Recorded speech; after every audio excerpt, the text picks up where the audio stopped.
All right. Well, thank you for showing up, everybody. So this discussion is about, as the title, co-op storytelling is co-op education.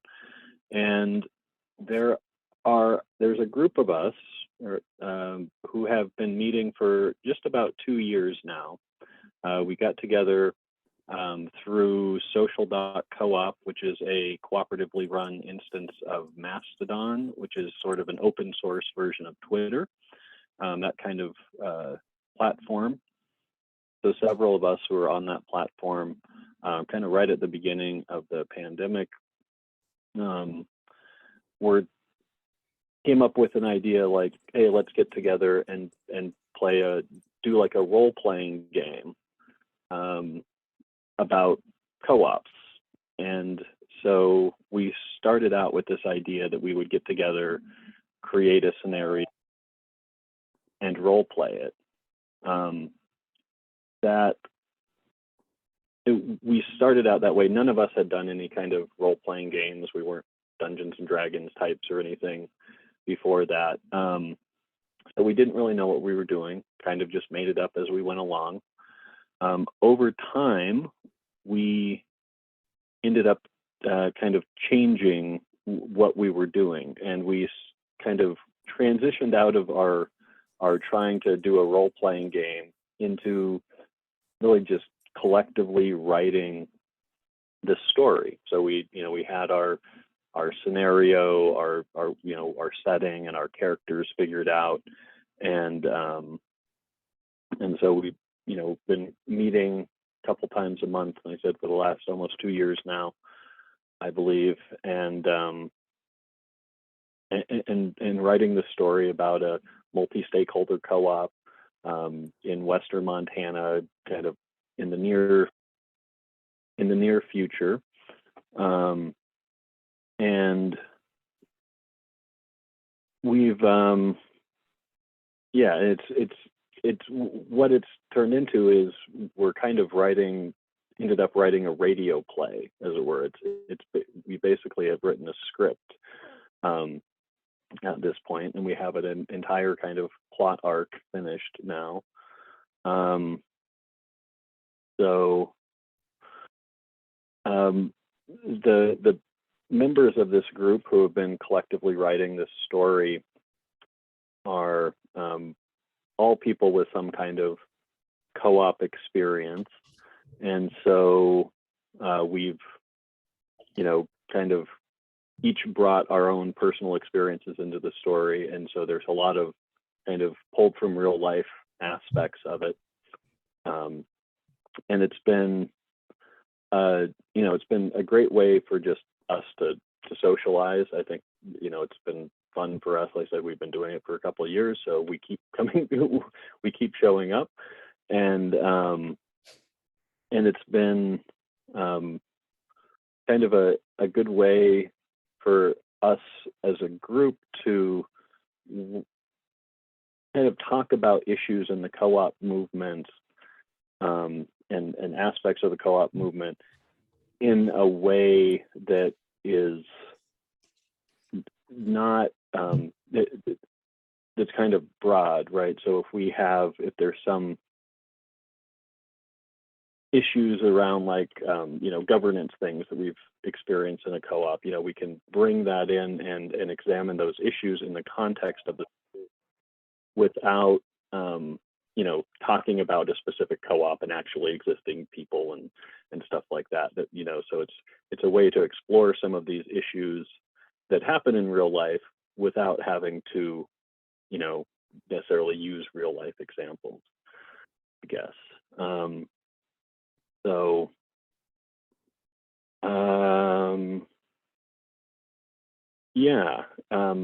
And our group, I should mention, so consists right now of myself, Caitlin, Emmy, Matt, all three of whom are here, and Cadwell Turnbull, who is a GEO member and also a published and award-winning sci-fi author, or speculative fiction, I suppose is the actual correct term.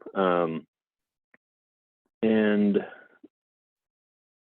so, you know, when we, and our idea behind this, or as it's kind of transformed into what it is now, is to be creating a way to educate people, I guess, talk about co-ops, have a story that involves a lot of, you know, it's all about cooperative, a specific cooperative and cooperative issues, but in a way that's not pedantic, that's hopefully not boring, that is something that has its own artistic merit outside of any educational value it might have for people. Cadwell actually had written he'd written 3 articles for Geo several years ago about how we have lots of like dramas on TV. We have endless numbers of like cop dramas, right? Or the corporate ladder climbers, dramas about those people. But why don't we see dramas that are setting cooperatives? And as a way of kind of seeding the collective imagination and spreading the word about cooperatives in a way that's kind of, you know, kind of snuck in there with your just kind of entertainment medium. So I think that's kind of what this is turned into, is hopefully, you know, at some point, if we have like a finished like podcast or radio play sort of thing, it'll be something that people can enjoy listening to as a piece of, you know, entertainment, a fictional entertainment, but then also as a bonus, be learning about how cooperatives function and also how they can be dysfunctional. And I'm kind of rambling here. Matt, do you, or Emmy or Caitlin, jump in here and add anything? I think one thing that is really exciting about this project was that it allowed us to learn about how there was an inspiration behind the project, which was to learn a little bit more about discos, or distributed cooperative organizations. And we had read about them, but there's something not as engaging about reading text and trying to figure out how it would work in real life. With all of our human emotions and just various backgrounds and different motivations. And so acting out through this dramatic exercise really enabled us to embody what it would be like to exist in this alternative world. And what I've realized is, in talking with people who don't have experience working in cooperatives or working or like being members of cooperatives, the idea of cooperatives just feels very theoretical and it doesn't feel very plausible. But this process of acting it out and really putting yourself in these various characters makes you see, oh, so this is what it means to be part of a decision-making structure that is not hierarchical. This is what it means to resolve conflict in this group. And so that was really great to experience and to see how we might be able to apply this type of fun, game-like, creative process to the cooperative education for cooperative education purposes. I just put the in the chat the link to DISCOs, the DISCO manifesto. So DISCO, where DIS is distributive and C is cooperative and O is organizations. But the idea is a model of governance. The reading group at social.coop was reading this, and then we interviewed Stoko, Matt, what's his name? Yes, Daco Troncoso. Yes, so this was a Spaniard who started or was a co-founder of an organization that did translation called Guerrilla Translation. And we were just really excited by their work. And they had gone from being a Spanish-based organization to being very international and co-owned. And they were really trying to figure out how to talk about peer-to-peer networks, how to do cooperative governance, feminist economics. So in terms of feminist economics, one of the tools of feminist economics is care credits. So we brought that into our characters. So when our characters are in their cooperative governance group, our characters say, well, what about the care credits? What about the people in our co-op who are waiting to be paid for the care work that they did?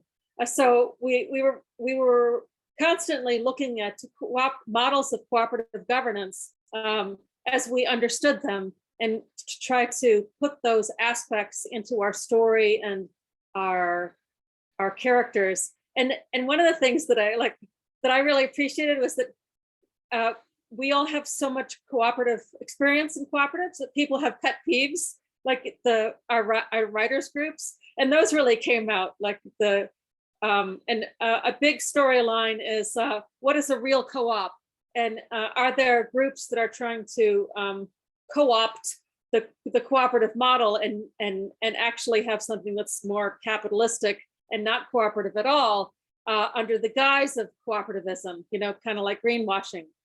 Is there such a thing as co-op washing? I don't know, but that was a pet peeve of someone in our group, and that made it big into the storyline, and I really like that.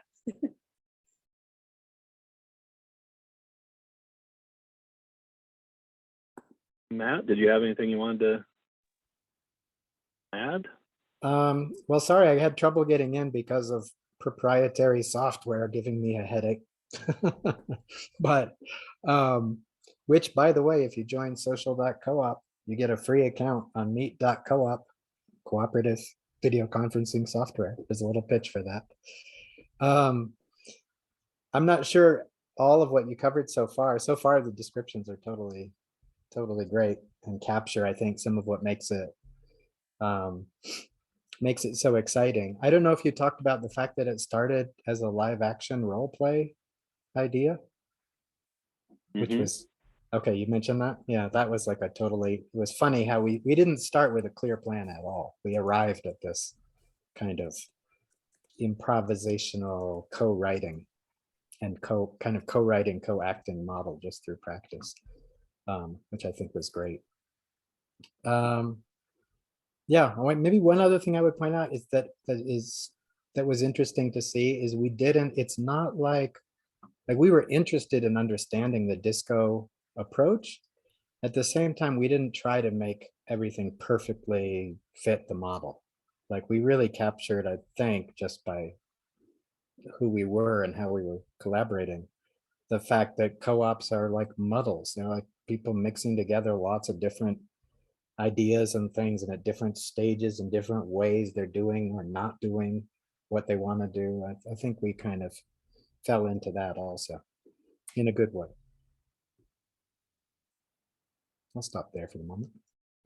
Yeah, and some other changes that kind of happened over time as the group kept meeting. When we started out, when we were more doing the role play type thing, we would have, and I should mention the group started with more people in it than we have now. We had probably 3 other regular members. And so what we would do is we would, every week, one of the members would kind of set up a scene for us to play through. And so there would be a little paragraph kind of describing what the situation was and who the characters were going to be in the scene. And then 2 or 3 people would take control of each of the characters. And then, so one character would, start out saying something, and then so whoever was running Trip, they would come up with the Trip's dialogue. That's one of our characters. And then, the people that were running Jenna would be like, okay, how would Jenna respond, and talk about it, and then come up with Jenna's response. And like that we did that for quite a while, even after we kind of switched out of the role-playing game format. But eventually it got to a point where we all kind of knew the characters really well, and we all kind of, just kind of spontaneously started putting our input into characters that we weren't necessarily running, I think. And so it transformed over time into just all of us as a group, deciding what all of the characters were going to be doing. It's been a very interesting process, and it's been educational, I think, just for us as a group. And and for Cadwell, who, as I mentioned, is a professional writer of fiction, that we could actually do this kind of thing together. Cadwell, at a couple of occasions, expressed like very surprised and gleeful, shock that we were able to do this and do it so smoothly. And part of, I think, why it's worked so as smoothly as it has is, one, just because of the people who are in the group. We're all experienced with working cooperatively, so that definitely helps. And then two, that nobody in the group has been too adamant about how particular lines need to read or what exactly needs to happen. We've all kind of taken an attitude that's somewhat like improv. If you've ever done like comedy improv or anything like that, you don't say no. It's always a yes and we kind of have that, just naturally, I guess we kind of had that mindset and that attitude. And so it's really worked well. And the process has been good. Like I said, it's been enjoyable. We spent probably the first year plus of meeting, just writing the story.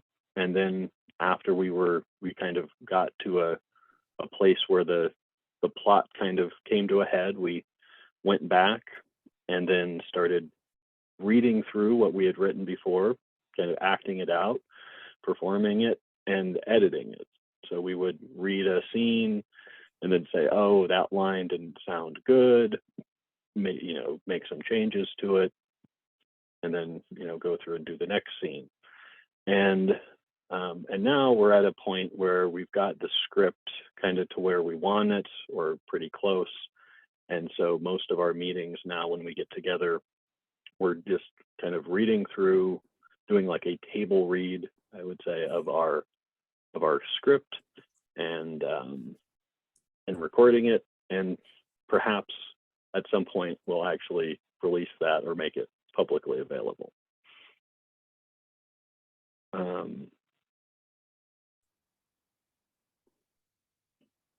Would it be good to take some questions now, Josh? Yeah, if anybody has any questions, Steve or Abby or Rec or Jessica. I have a question. Can you share a little bit about the plot? Like, you've told us that you have a plot in a hypothetical co-op, and I'm just curious, like, who are the characters? What is your co-op? So our co-op, the co-op in the story, is called Mountain Munchies. It is a multi-stakeholder cooperative, food cooperative. So there are members of the co-op who are producers, who are farmers or like that. Then there are consumer members, there are worker members. So the co-op has a storefront, has a big storefront, an old grain elevator building in Missoula that they, has some office space. It has the store. The setting is in the near future, kind of post-COVID, and our imagining of that time period is that there's been some serious economic disturbances because of COVID, as we've had shortages and stuff like that, and so that people afterwards were much more focused on local production and short supply chains and doing things in your community, and so that has kind of allowed the cooperative spirit to really flourish. So we have this, very kind of big and co-op that's located in Missoula, Montana.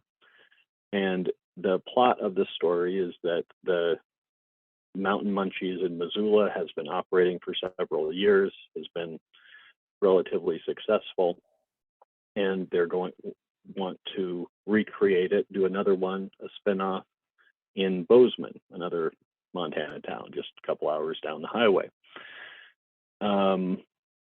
However, there's some competition in Bozeman. There is another similar sort of co-op called Farms to Tables that's setting up, but this other co-op is not exactly a normal co-op.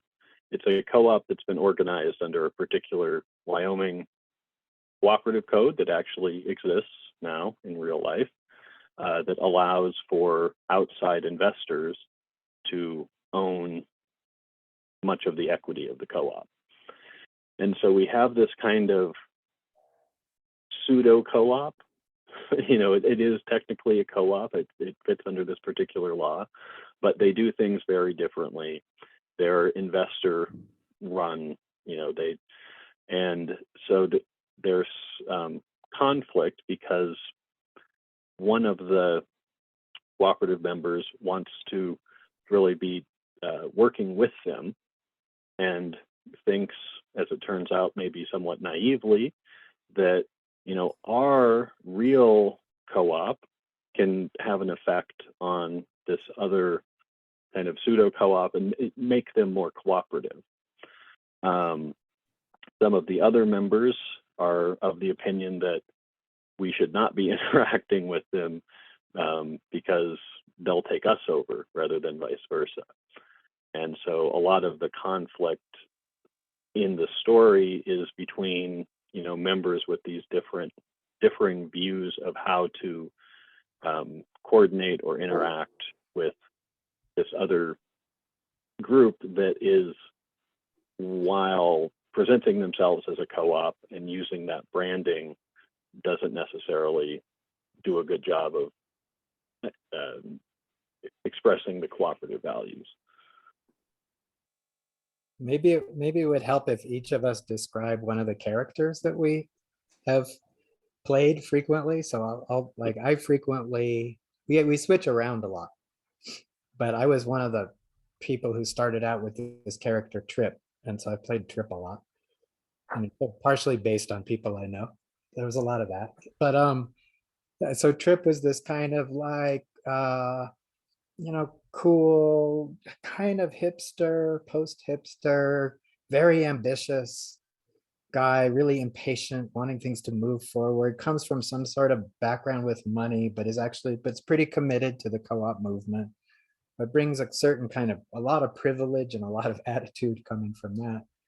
And Trip is the person who's really pushing this alliance with these, with this pseudo co-op, but he's also a little conflicted about it. Like he's not just 100% on that side. There's a little something in him that's open to social change and sort of sympathetic to that, but he has a lot of bad impulses.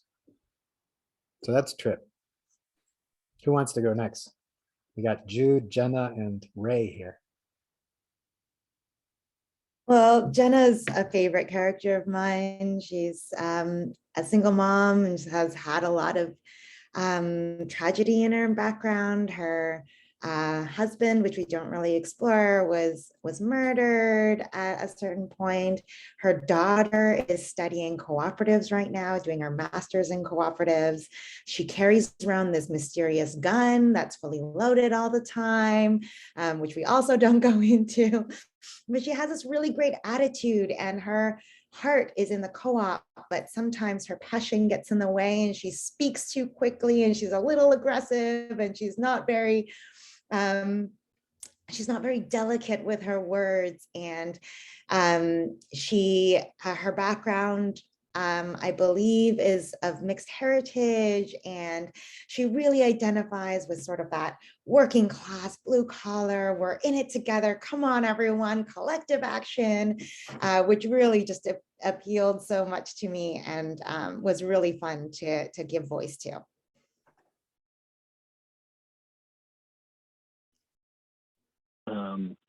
Well, I'll, I guess, chime in about Ray, our third major character. Ray is hails from the Basque region of Spain. It's where her parents are from. Her father is a professor, I believe, at Mondragon University. Her mother is an artist, or their mother is an artist. She is non-binary. They are non-binary. Excuse me. And Ray is something of a traveler, likes to kind of go from place to place, helping people with their co-ops, and their kind of MO, their modus operandi for, you know, their adult life has been kind of go to one place, help people set up a co-op, and then when it gets going and they get bored a little bit, move on to the next place and the next adventure. And so they have landed in Missoula now, and are kind of thinking about whether or not maybe it's time to settle down a little bit. And Ray in our story tends to be kind of the bridge builder, the peacemaker between Trip and Jenna, who are not exactly polar opposites, but have very different ideas about how the co-op should be run. Also, there's a little burgeoning relationship, intimate relationship between Trip and Ray. There's the potential of that happening. So that's a tension throughout the story. We wrote a whole Because- scene that was just terrible, but the rule was that we keep on writing. So after we wrote that scene, we wrote all the scenes till we reached a stopping point. Then we went back and read together from the beginning, just reading out loud as table reads. And when we got to it, we all agreed it was terrible. And we deleted the whole thing and rewrote something much better. But, you know, back on that principle in improv is that you don't say no. Like you're never like, no, this is terrible. You're like, yes, let's keep going. So I think we were all relieved to go back to it and come to an agreement that it was terrible.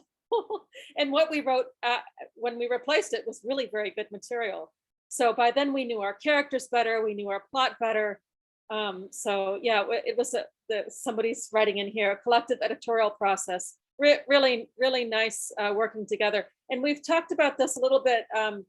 Another pet peeve that happened to somebody in someone's cooperative group is, what does cooperative leadership mean? And in conventional leadership, you really expect a leader to come in a hierarchical way and present ideas and say, these are the ideas I've come up with. How can we make them better and how can we implement them? But in a cooperative leadership, you don't come in with your great idea that everybody else needs to follow. You come in ready to work together and generate ideas together, which isn't to say that no one came in with ideas, but we came in with a spirit of building together on the ideas that we brought in. And a lot of the ideas that were good happened because we were together. I was trying to think, I've had cooperative writing experiences before, but none in a discussion type setting, which I think is pretty common on like television shows where the writers get together in groups, or you hear about comedy TV where you have a room full of writers and they're throwing ideas together. I don't know a whole lot about their process, but I did feel like our cooperative writing process was truly cooperative, and our editing process was also cooperative. Yeah. So there's a And, question. Oh, sorry. Oh, go ahead. Is there a question? There was a question in the chat that I was going to read out. Is that all right? Oh, go for it. Yes. So the question is, can you talk about impact? I know it's fun and engaging for the authors. Do you know what impact you have on audience? Do you think this is a good way to provide co-op education or just co-op entertainment? I have an opinion So- on that. Oh, go ahead, Josh. Oh, no. Well, go for it, Caitlin. Well, I've always thought of speculative fiction as being the other side of historical fiction. And a lot of people read historical fiction to learn more about a time period that has already happened. But in speculative fiction, you're building on possibilities. And again, there's an opportunity to learn about something that you don't already know. So I think it is more than entertainment. I think it can be educating. So you see an example of something and you're like, what are care credits? And you look it up. Or in some cases, we've had a little bit of description about something that is representative cooperative development or cooperative leadership. So I think it can be education. I don't know that all art always has an education component. Like you want to say, oh, environmental art, people will see it and they'll go and do something and make an impact in their governance or in their community. But I don't think it necessarily does. But I think it certainly can open us up to ideas. And the people that I've talked to in my co-ops about what I've been doing, they are so excited to hear our audio drama. I spoke, I was at Vermont Solidarity Investing Cooperative. And I said, hey, we're doing this. We're going to have something ready soon. Everybody wanted to hear it. I mean, as soon as we can get something ready for audiences, I think the audiences are really excited for it. And I've been trying to get my hands on cooperative fiction. There aren't too many great examples. We were generating some examples of fiction that has cooperatives. And some of them I knew, some of them I didn't know, but real excited to kind of represent.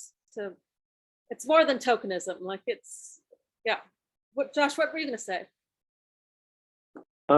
Yeah, well, so I do, at least for me, although, and I know for Cadwell, and I don't know that we've necessarily talked about this as a group, but the hope is that this is a way to introduce people to cooperatives in an engaging way, you know, and that's why we have a romance subplot in there, you know, partially.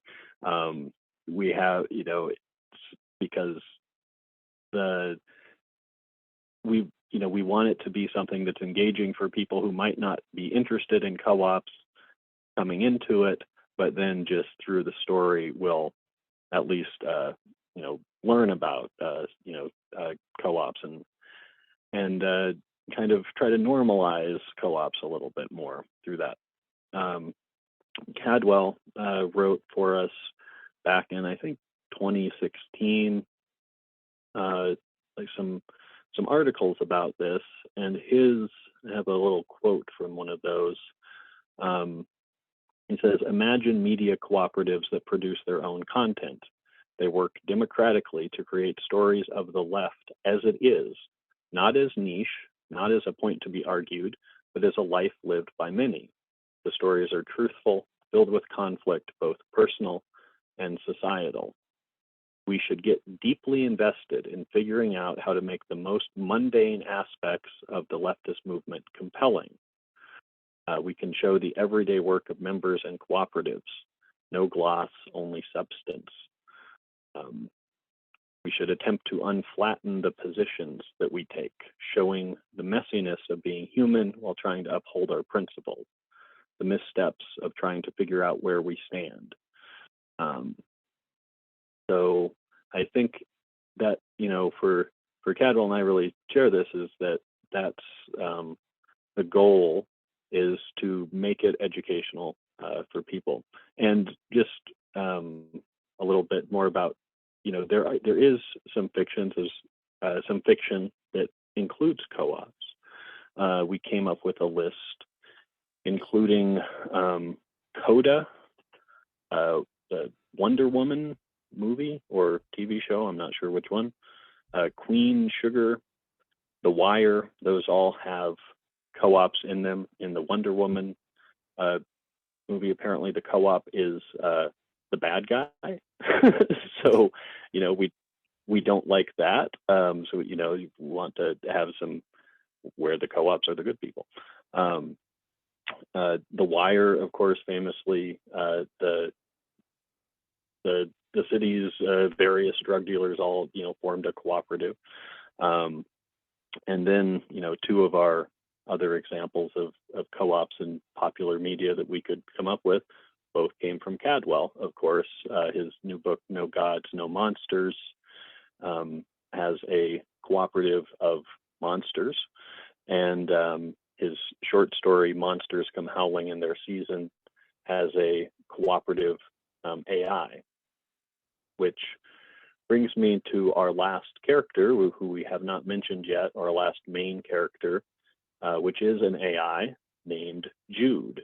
And Jude is the narrator of the story. And so we've kind of worked in a little bit of that sci-fi kind of aspect into it. So I want to add one thing about, in terms of the education aspect of this, this hasn't been shared with anybody other than the people who've participated in it, including a couple of people who joined us when we first started doing table reads. But it's really still not more than maybe 10 people max who've ever seen it or dealt with it. But I think it was, I think in part that's because it was a very intense sort of educational process for us. Like this was like, we were not coming to this ready to write something to educate people about co-ops. We came to this thing and we had to learn together how to write together, how to think together, how to create characters together. But also there was a lot of co-op learning in our sessions because people had different levels of experience. And different types of experience in different settings, including in different countries. So we had there was a lot of exchanging and working together and building and learning. So one way that I think about this type of project is it would be interesting if people wanted to try doing it themselves. Like the educational aspect may be the creating of the stories as much as the listening to them. mm-hmm. And to add to that, I know that some co-op courses do role plays, and this might just feel like an extended role play, except it really feels so much more lived because we're thinking about the characters as whole people and not just their particular perspective in the co-op only. So we're bringing in their whole histories, we're bringing in all their motivations and their baggage and their love interests and that kind of messiness is what has been so powerful for us as well, and has also drawn us to continue meeting. I mean, we were meeting weekly when all of us were zoomed out. So that I think is really compelling as a piece to draw in co-op members, to engage them in a process of these kind of study groups that's not as dry as just a reading group or something more academic or cerebral. So there's another question in the chat, if that's okay. So the question is, how would you institute this cooperative notion of idea generation in a cooperative where the initial vision comes from one or three founders? Generation and cooperative.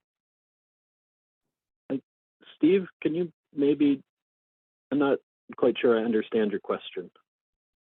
That was to Caitlin when she was talking about the cooperative editing process. She talked, so the issue for me is that the cooperative that I helped found has 7 worker owners and some consumer owners. But the ideas, I was the one that was pushing this for years myself, and then was joined by 1 or 2 others, had worked with a couple of others for about 5 years in different areas around town and in different projects around town. And so when this co-op started, it was my ideas.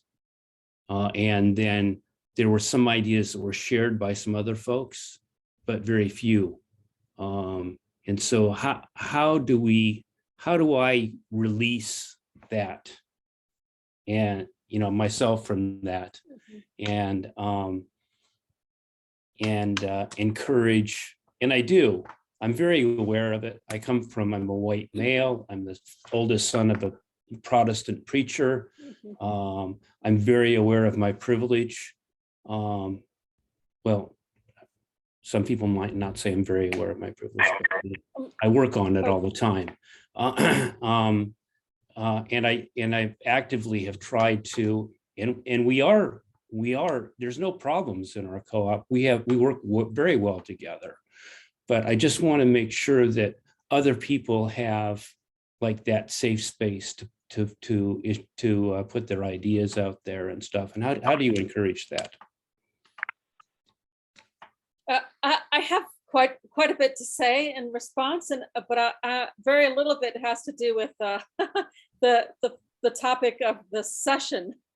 So I don't know whether what I wanted to say most specifically is that there's a lot of research into cooperative businesses, and one of the questions that's been asked in that research is, if you're going to have a cooperative business, is it better to start with a single owner and then sell it to the workers to create the cooperative business, or should you start with a cooperative business so that all the members of the cooperative are sharing the founding ideas?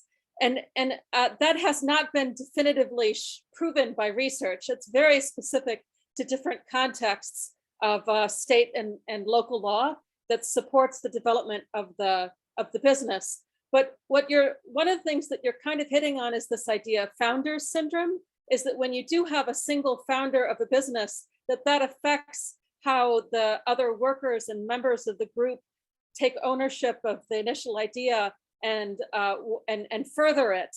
And so what I want to point you to is some of the work that's already out there about founder syndrome and how founders of businesses transition so that the more of the responsibilities of leadership are shared. And there are so many ways to do idea generation and decision making in cooperative ways that I think you're at the beginning of a big set of resources that are out there waiting for you.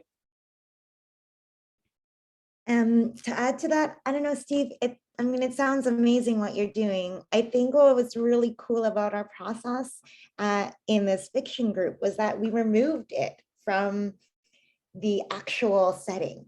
So we were able to, like, it was really fun to voice Trip, this character that is based on these people that I've worked with in co-ops where I want to throttle them. But then to embody him, I was like, oh, right. There's all of these different reasons why Trip acts the way that he acts, and maybe the interesting dynamics or the power dynamics that exist in your co-op, if you were to take on different roles and wear different hats and create a whole new scenario or act out a whole new paradigm, people can really come into their own by wearing these different hats, can play with the intersect, like the power wheel in terms of embodying like a different character that might come from different background. And it makes it less personal somehow. The conflict that we experienced in our fiction group, like in this fictional setting, was so much easier to resolve because it actually wasn't me personally that had all of my baggage. I was, half voicing this person and half voicing this person, and I can experience their emotional stuff, but I could also step out of it a lot more easily. So that was a really fascinating experience, and maybe one that would be interesting to try in your co-op, to see if that might help in kind of just shaking things up a little bit. And, I've tried this on like a less dramatic scale with Coopoly, but, this kind of game playing or, social, like distancing, as I think Matt was just rating, might be helpful.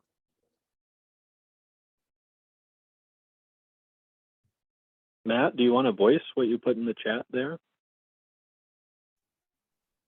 Not really. I think it's clear. I think, but there was something related to this, more like connecting what Caitlin was saying to what we were doing. Well, part of it is that part of it is that critical distance, right? Like that Emmy was talking about, like where you kind of remove yourself and then you're able to embody all these different positions and persons, right? But also, what we did is we just created a cooperative process of the type we wanted to see for the writing project. So one thing that can be done in organizations where there's a particular pattern that's kind of stuck is to create a new project or sub-project that's on the right foundation, where you do it the way that it ought to have been done in the first place, or whatever, or that you would like to do it if you had it to do over again. And that can be actually a kind of interesting way. I did mention the book Better Work Together by the folks from Inspiral, the New Zealand cooperative that created Lumio, and Open Collective came from there, and Co-Budget, and a number of interesting platform co-ops. Like Caitlin said, there's a ton of literature on how to democratize and reorganize, make things more inclusive and more participatory and more distributed inside of organizations. We even included actually a little bit of that in our storyline when we had Jenna, who's kind of like emotional and kind of reacts very strongly, used nonviolent communication, consciously used nonviolent communication techniques in an attempt to kind of improve the way she was communicating with Trip. It was very funny for us to do that. But nonviolent communication is often suggested, right, as one thing that people should learn how to do in order to function collectively more effectively. And we all had different experiences with it. And again, like pet peeves or things that irritated Entonces, about si hay us. otras about the experiencias acá, process. cuéntenos lo que les molesta más en el proceso. Yeah, that was I'm sorry, I'm on the wrong channel. Let me get set up. Well, thank you for those comments, and you've given me some food for thought. I don't think I brought it up just because I got triggered by something you said, and I don't think it's a major problem, but it's something that I constantly am dealing with, trying to make sure that more people are given voice, that everybody is given voice and adequate voice to bring their own ideas forward. But getting back to the topic at hand, I'd be very interested in hearing what you anticipate as kind of a deliverable on this project. Is it going to be a radio play? Are you going to record a radio play? Are you going to publish a book? How would you do this in a way that could be interactive and be built upon? Well, so the deliverable, the immediate deliverable we already have, and we've had it from the beginning, which is having a good time, spending a couple of enjoyable hours on Sunday afternoon with each other doing something that we find fun. And we kind of kept it like that, I think, purposefully, definitely for a long part of it. We didn't have any specific goal. We weren't trying to say, oh, we need to have, you know, a radio play or a novel or something, because that would be a little maybe too much pressure. However, as we built up, you know, pages and pages and pages of dialogue and the story, it did kind of occur to us that, well, we have something here now that we could maybe turn into something. Right now, we're thinking about it as like a radio play type thing, and we've, you know, so it's conceivable that we could find some, you know, find some people who want to do the voice acting and maybe, you know, put it together with some sound effects and stuff like that and release it. We've talked about that.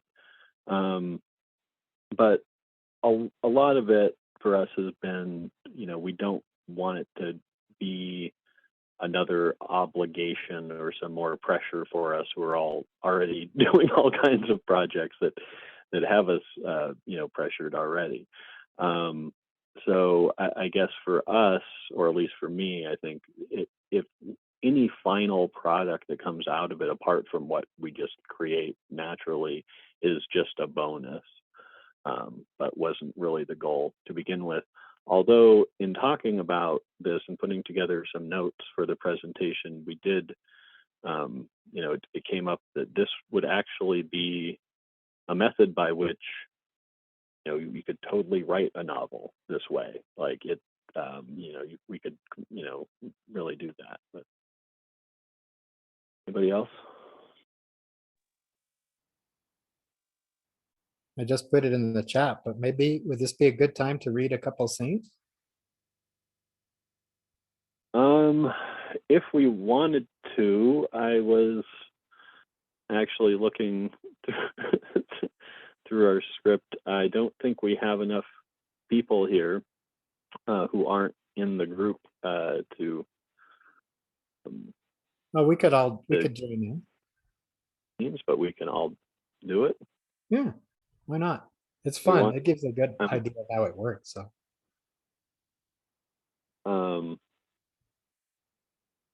well, do we want to start on scene 1? here, Does let me any put- do we could totally do that. I think we got to get the hot tub in there though. well, this was my concern, was like we can't pull out a scene from the middle of it that won't make any sense out of context, maybe. Oh, I see. Yeah, true. But Matt has placed a link in the chat to our CryptPad document, which contains our script. So now you can all see what we have done. This is just a Please video. do not. Please do not publish this. Right. So- Don't sell it to Hollywood. Yes, not yet. Although if, you know, somebody in Hollywood wants to pick it up and we can, you know, make some money to do further cooperative education with, you know, not opposed. So I see one other person on the document. Oh, the link doesn't provide access. I can paste the, should we try scene 1? I can just paste that in the chat, maybe. That's pretty long to put in the chat. Oh, no, Oh, it's we not share that long. screen. Oh, we can share the screen. Yeah, but then you have to scroll a little bit. It's longer than one. Okay, well, let's do that. Let's just share screen, and Okay. then it will be on the video for posterity. Okay, cool. All right. So I love it. Our comments on the Um, side too. Yes, and you can see our comments. Maybe we should hide those. This was But the yeah, you can see view. This is the view version, and I don't know if it's our most. Is it as up to date as the edit version? this is what we've been editing. No, this is oh, that's what you put up. Okay, cool. Because the one I put up was the one that was like for view only, and so I think it might not have been the most recent. Okay. Cool. So this is our opening scene. 4 characters. Jude, our artificial intelligence narrator, Jenna, Ray, and Trip. So I will read Jude. Who wants to do Jenna? Sure. Caitlin. Okay. Ray. Does somebody not in our group want to give it a shot? Steve, Abby, Jessica? Who else? I'm sorry, I don't have everybody right in front of me. I can do whatever you all assign me to do. You are Ray.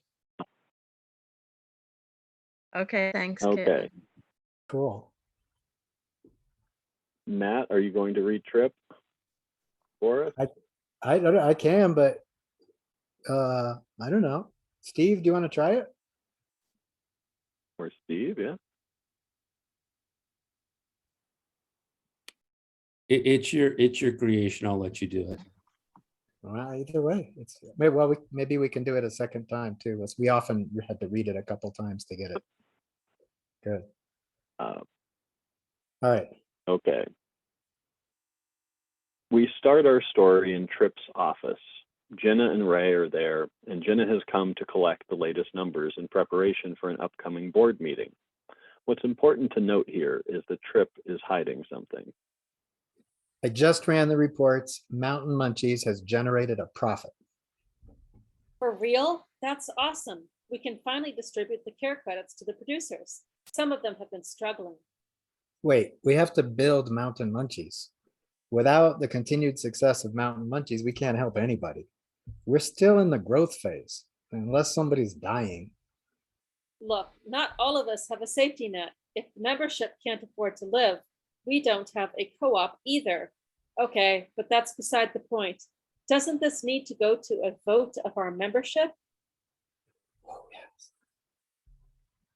I'm sorry, I just now saw the note that we should slow down. Come on, Jenna. This is about building wealth for our community. We need a strong co-op that can survive and move forward in our future. I have reason to believe we might have some competition coming in from Bozeman, coming in Bozeman, and it's important for us to have first mover advantage. It is at this point that Ray, who had been sort of tuning out, notices the particular wording of Trip's comment and narrows their eyes. Jenna, for her part, only notices that Trip is still being a goddamn bulldozer. Well, Trip, I have reason to believe that our members need to be paid for their care credits, and they can't be kept waiting. But whatever, it still needs to go to the membership. So what I'm hearing from both of you is that we really need to talk to the members. Maybe people are doing okay enough to wait if it means strengthening the co-op's position. Maybe not. We need to talk about this at the board meeting. Okay, but I want to keep the focus of the board meeting on our need to grow in general terms. In general terms, what does that even mean? It looks like there are some things that we can't know. So let's just move forward, plan the meeting. And with this typically obtuse example of human communication, information withheld, emotions impeding exchange, a whole new cascade of effects are inefficiently set into motion. And scene. See, so now the So- question is like, we've been doing this for a long time, so this kind of stuff is enjoyable to us. But is it interesting and enjoyable to others? That's what we have not known. It's great. It's great. You don't get feedback. There's not a feedback loop for anybody who gets to listen to it or anything. Oh, nobody has listened to it. We haven't, it's not. Oh, sorry. I publicly thought you available. launched. I thought you launched it already. I'm so sorry. Yeah, no, it's okay. Yes, we have been recording ourselves. Our last number of sessions, we do read-throughs like what we just did and record it using Zencaster. And we may end up just using those recordings and releasing them. We've also we tried to get other people who weren't involved in the writing process to come to the readings to help us perform it. We didn't have a whole lot of success with that, although we did have a few people show up.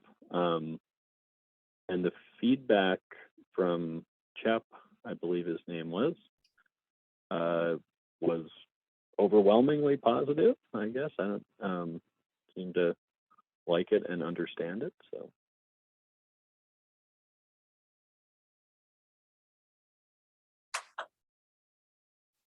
I have a question. Yes. If it's a good time.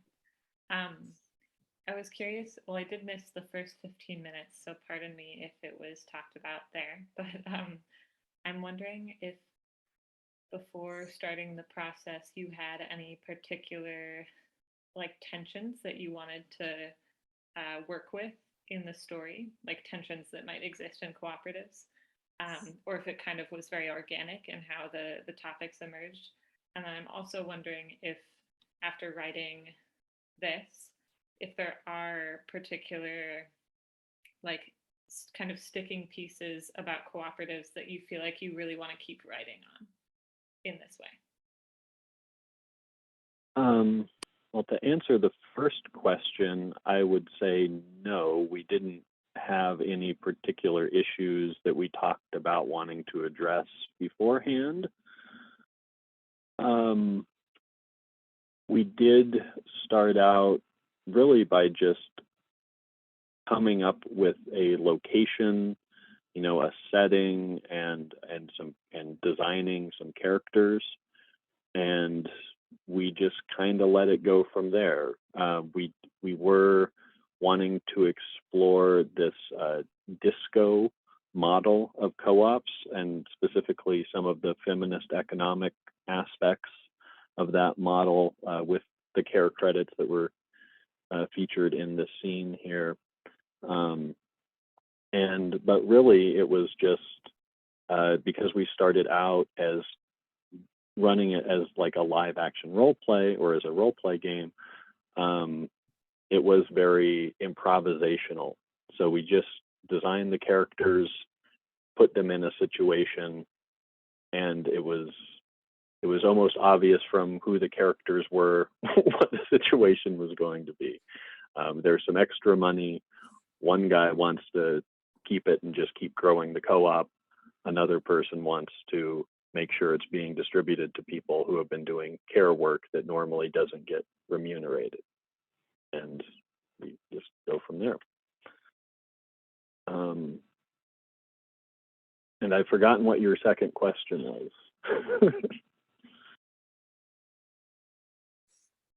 Yeah, I was wondering, well, thank you for that response. And I was wondering if after going through the writing process, there were any sticking points or tensions that you feel like you really want to keep exploring in the co-op world through fiction in this way, or also things that you feel like aren't explored enough in these conversations. Yes, I think I mean, for my part anyway, I can't speak for everyone else, but for me, there is one of the big themes of the story is these, new worker co-op laws that we've seen in like Colorado, I believe, and Wyoming, that really water down worker ownership and allow for a lot of outside ownership, outside equity ownership.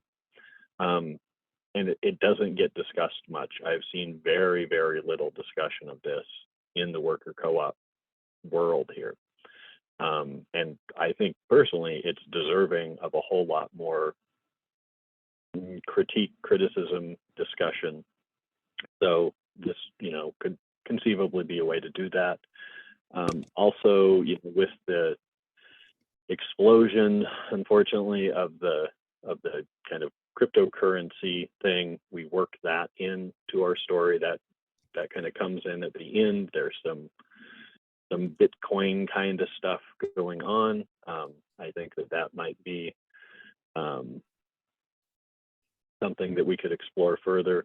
And actually, the particular kind of cryptocurrency aspect that our pseudo co-op in our story is using, they have their own kind of cryptocurrency, is one of the things that kind of comes out of real life. That was, there is actually, something similar that's going on. And that we've, in writing the story, that kind of happened on a couple of occasions where, we're just kind of spitballing, coming up with the story, improvising it. And it's like, oh, this is something that's happening in the real world too. And I think there's always room for, just talking about governance and how that works and different styles of leadership and things like that.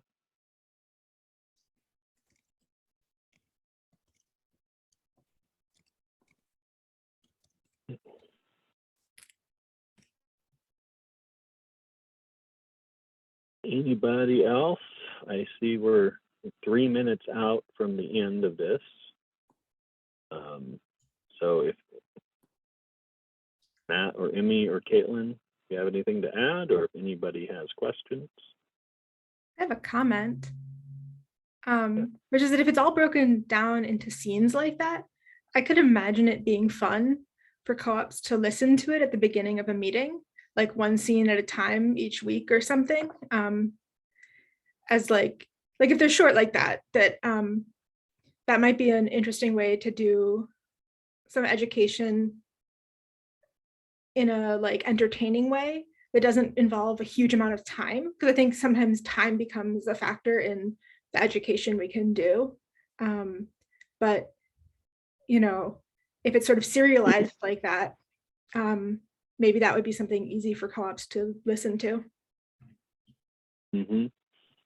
Yeah, and much of the way that we ended up writing that and just doing like scenes was because of how we were structured. We get together on a Sunday, whatever we can write in our hour and a half together, would kind of become the scene. And sometimes we would do a couple of different scenes if we had really short ones in a meeting, but really it was like every scene is kind of like a meeting that we've had just about. And yeah, I love that idea as a way of using it as an educational tool. That's great. It'd be fun if people at the beginning of a meeting, I really think there's a lot to be said for reading it yourself, because to do that, you have to take a couple tries to get what that mood of the attitude of that person is, to give it life, right? And that's kind of interesting as a process. It's kind of fun to get that insight, and it makes it more funny also. There are a lot of funny scenes in here, at least scenes that we thought were fun. But I think the idea of like a little short bit like that before a meeting would be hilarious and fun, and a good way to get people talking and active and engaged, like doing something, entertaining and interesting right at the start. Yeah, I would love to try that.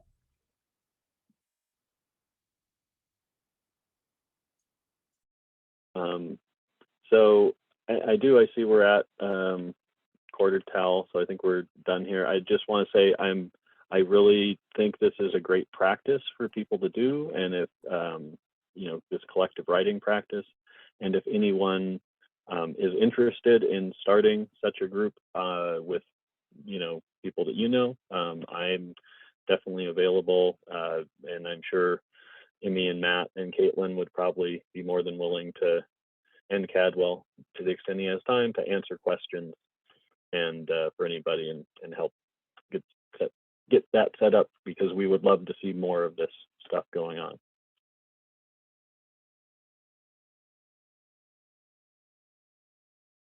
I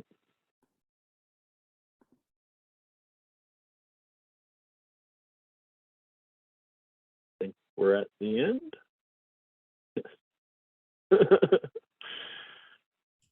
Thank you all for presenting.